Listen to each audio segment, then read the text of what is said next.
but I'm feeling a little good from the sangria.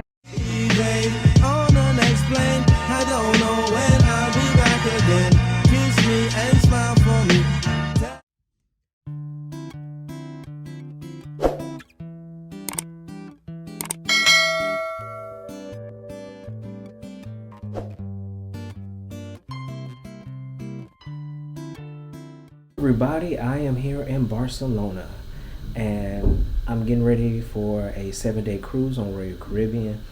This is the day before the cruise, so I flew in the day before.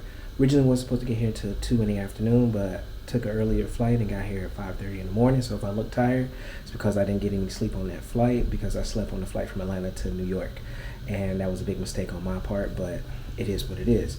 Couldn't check in early, so I went around and walked around Barcelona. I'm going to show you the sights of what I saw today.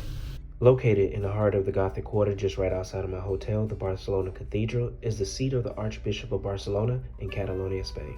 The cathedral was constructed from the 13th to the 15th century, with most of its work being done in the 14th century. And in the late 19th century, the neo-Gothic facade was constructed over the nondescript exterior that was most common with the Catalan churches back in the day.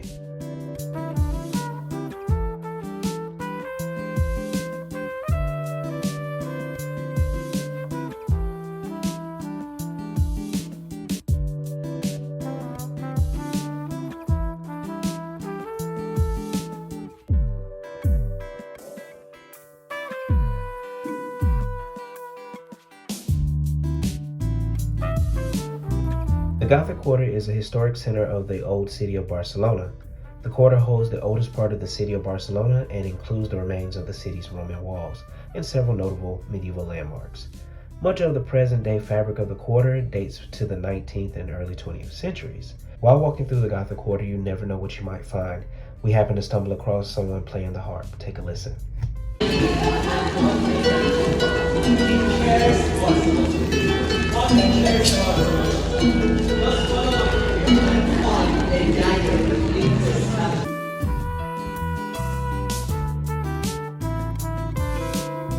As I continue my journey through the Gothic Quarter, I walked to La Boqueria, which is a large marketplace that sells meat, produce, cheese, and an array of other foods. And it is one of the most famous markets in Barcelona, so it can get quite busy at peak times. Luckily for me, I was there early in the morning around 9 o'clock. I will be back later on tonight to get fresh seafood for my cooking class.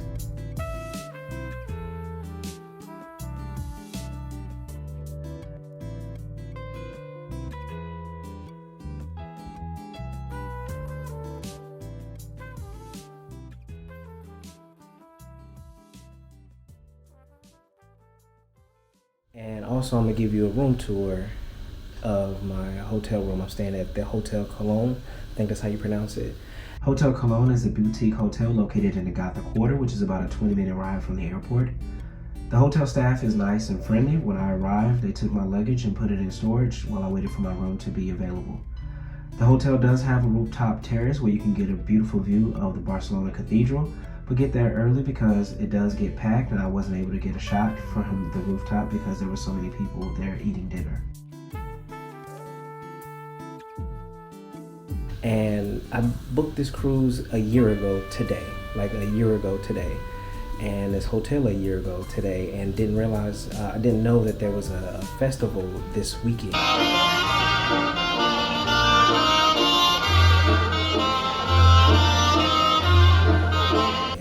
That they're celebrating, I think it's the virginity of the city or something to that effect.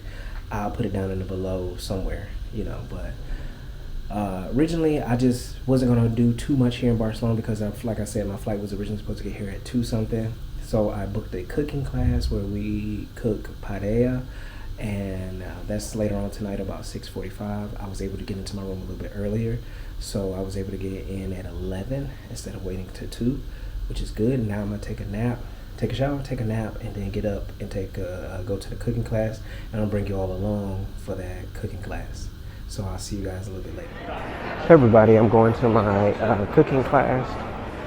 I booked it on Viator. It's called a Spanish cooking experience. I'll leave it in the description. But we met with our host and we got split up into 2 groups. Right now we're heading to the market to pick out the seafood that we're going to cook tonight. And we met at the Traveler's Nest bar, and I think that's where all the tours meet. So whenever you book a tour through Viator, that's where you're going to meet at, because a lot of people meet for tapas tours and ghost tours. And they do have a ghost tour here. Crazy, right? But I'm gonna get ready and do this cooking experience, and I'm gonna bring you along this journey. Now they give you time to walk through the market just to check out the market. We've already been here earlier throughout the day, so we don't really need to go too far, but I'm still gonna show you all some things in the market.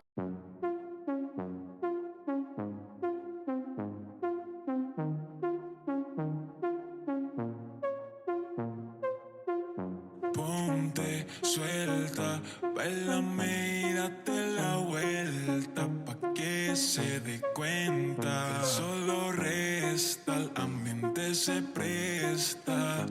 Si tú estás dispuesta, te pago la cuenta.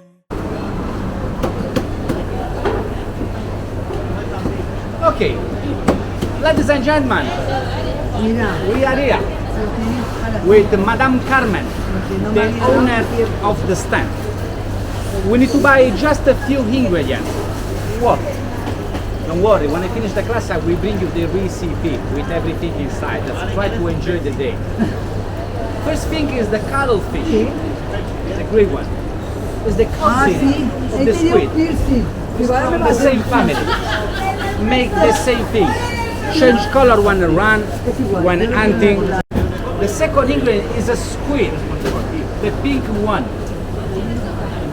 The number 3 is a mussel, black mussel. Here. And the last one is a red prawn. That's a shrimps, not prawn. Now she bring me prawn.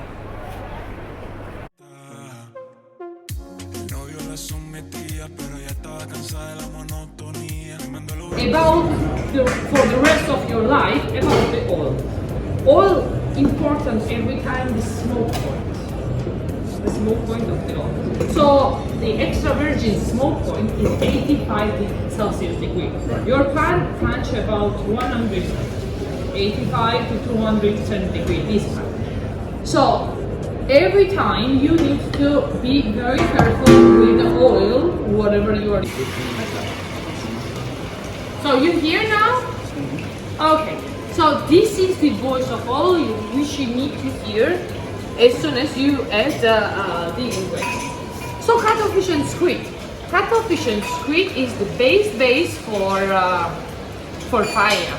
We as well, chefs, we are using the octopus, but octopus, if you are not the best chef with the octopus, I don't recommend, because octopus have minute more cooking and it can get chewy and it's not possible after to eat. So in that case I recommend to use cuttlefish and squid or cuttlefish and the shell on, because the best flavor stay inside the brain and into the shell.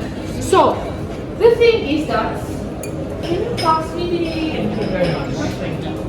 So let me make some. First of all, what is this? No worries. Yeah, this is the best part of my job. So, the mustache. Everyone see me? Yeah, come on the side to see me well. The mustache. Okay, solution. We have solution for everything. So, out. The arms. We open the arms. Okay, and only first part. Only first part, not all the arms. Okay, only first part. Tap out. If you cut all, meanwhile of cooking it will open and we will waste the main flavor. So only first part. With legs. But you are lucky. You are on my class. Today you will know how to understand which is good or bad. So first of all, let's make some quiz. When we are going to cook the mussels, they need to be alive or dead? Alive. Alive. Okay, good. Second question, how to understand that they are alive? They need claws. Just take out the beard, the easy movement up and down. This is the easiest one. So, okay, there is some more. Beard or arms, claw, whatever you prefer. When you are sure that the muscle is close after knocking, it needs to finish in the water with some salt inside. For disinfect, to disinfect from your fingers. Okay, some salt, and this mussel is going inside. After our little lessons on what oils to use, how to make sure the mussels are alive or dead, and how to season the mussels before we cook them, devein the shrimp and cut the shrimp for the paella, everyone decided to take on a task to help cook the dish. Some took to the stove, some deveined the shrimp. I decided to cut the bell peppers and onions. And yes, before you ask, we all washed our hands before we started cooking. They made sure that we were sanitary.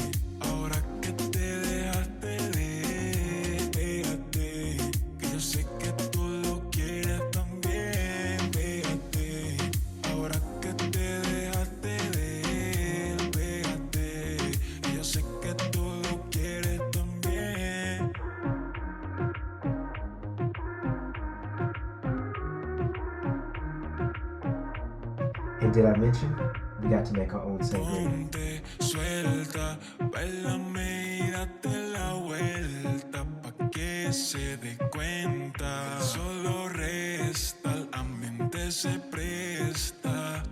Si tú estás dispuesta, te pago la cuenta. El novio la sometía, pero ella estaba cansada de la monotonía. Me mandó la ubicación y le llegué enseguida. Nada, tuve la de noche, una barbilla de día. Ahora activa en la disco con la soltería. El efecto de la pastilla me explotó enseguida. Seguí viendo la película, ¿quién lo diría? Que su beso me sabría a caipiriña. Pégate, ahora que te dejo. It's different, little bit different. It's short like arboreals, but it's different about the characteristics. Okay, you can check. Okay, I will bring everyone in the hand this rice, and you will. Yeah, here. Practical to bless this food. You believe in love, make the heart. You believe in unicorn, make the unicorn. Super easy, okay? Come and everyone put your rice inside our. Yay!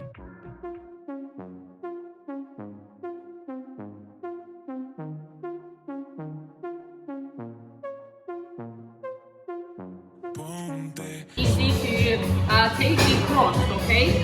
The crust is the main part of our paella.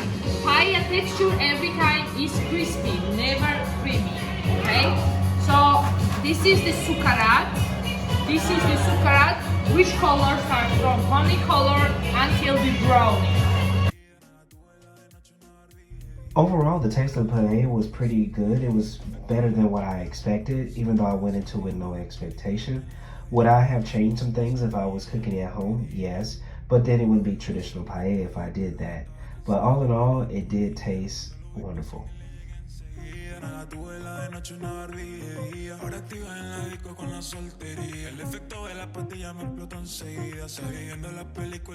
So we just finished the cooking class, and it was well worth the experience. It had a lot of fun. A lot of fun. Met a lot of people from different places, just mingling with everybody. Sangria running through my veins right now, get you right. So it's a very good experience. It was well worth the money, in my opinion. It was something to do if you want to do something very interactive, just cooking in another country, and a good experience. You know, would I cook paella at the house? Yes, most definitely. Would I tweak some things? Of course, but that's just the nature of cooking when you just start tweaking things. So it is what it is. But I'm feeling a little good from the sangria, and they taught us how to make the sangria. So I'm definitely gonna make sangria when I get back to the house. And we finna just enjoy the rest of the night and get ready for our cruise in the morning. I'll see you guys tomorrow morning, bright and early.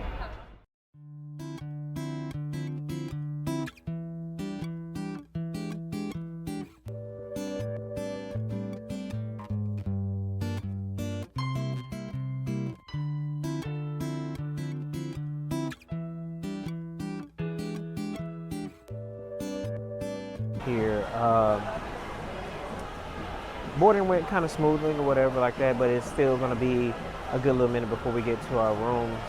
because of course, you know, with cruise ships, when one comes off, another one comes on, so they have to clean and everything like that. This is my first time. I don't know if I told y'all. This is my first time flying on. I mean, not flying, but sailing on Royal Caribbean. Our stops consist of Mallorca, Marseille, Pisa, Rome, and Naples. So it's a 7-day cruise. We stop off in 5 different ports. I'm probably not going to show too much of the ship because, well, with the exception of today and the last day, that's really all the time we're going to be on the ship because most of the ports we get there that morning. We don't leave out until that night, so we're going to try to maximize our time in port, especially in Rome, being that Rome is the biggest city.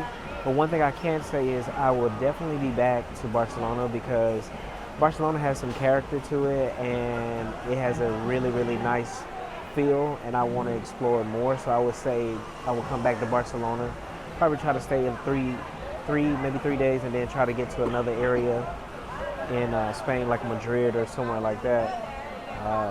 But other than that, we're just sitting here waiting. The next time I see you, I'll give you a room tour.